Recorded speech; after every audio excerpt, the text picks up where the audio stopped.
இதெல்லாம் ஒரு காரணம். அதாவது அதிமுகவினுடைய பல கண்டிஷன் 2021 சட்டப்பேரவை தேர்தல்ல இதே அமித்ஷா வேற ஒரு ஹோட்டல்ல எடப்பாடியை கூப்பிட்டு நீங்க சசிகலா டிடி இதை நாங்கள் சேர்த்துக்கணும்னு சொன்னாங்க. நிர்தாட்சணியமா மறுத்தார். இல்லை முடியாது அப்படின்னாரு. அப்படிதான் களத்தை கண்டாங்க. ஆனா அப்போ அதிமுக ஓரளவு சக்தி வாய்ந்த கட்சியா இருந்து ஆளுங்கட்சி. இப்போ அது இல்லை. அதனால சரி இவங்களும் கண்டுக்கல. பாஜகவும் கேள்வி கேட்டபோது அமித்ஷாவும் அதை பற்றிலாம் நாங்கள் தலையிட மாட்டோம் இன்னொரு கட்சி விஷயத்தில். ஏன்னா அவங்களே இறங்கி ரெண்டு தரப்பு பலவீனமாகுது. பாஜக பலவீனமானது நீங்கள் கேட்கலாம்.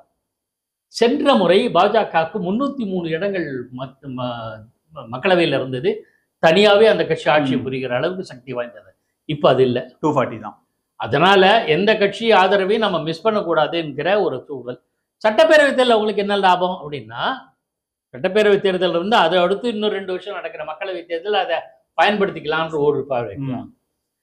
ஆனால் எல்லோரும் சொல்லுவாங்க அதிமுக விழுங்கி விடும், உடைத்து விடும் அப்படின்னு சொன்னாங்க. எனக்கு இப்போதைக்கு அதுமான நடவடிக்கையில் இறங்க மாட்டாங்க. ஏற்கனவே பலவீனமாகி வருகிறார்கள் பாஜக அப்படிங்கிறதில்ல.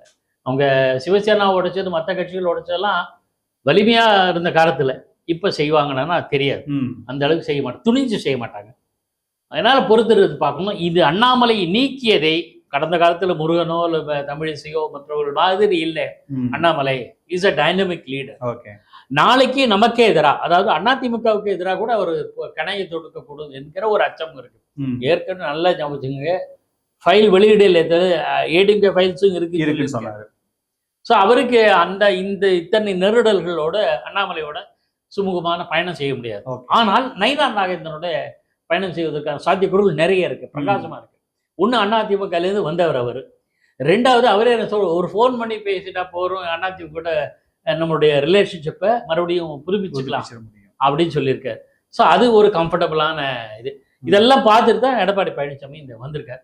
ஆனால் கூட்டணி ஆட்சி விஷயத்துல அமித்ஷா சொல்லுது, பல பேர் பலவிதமாக வியாக்கியானம் செய்கிறார்.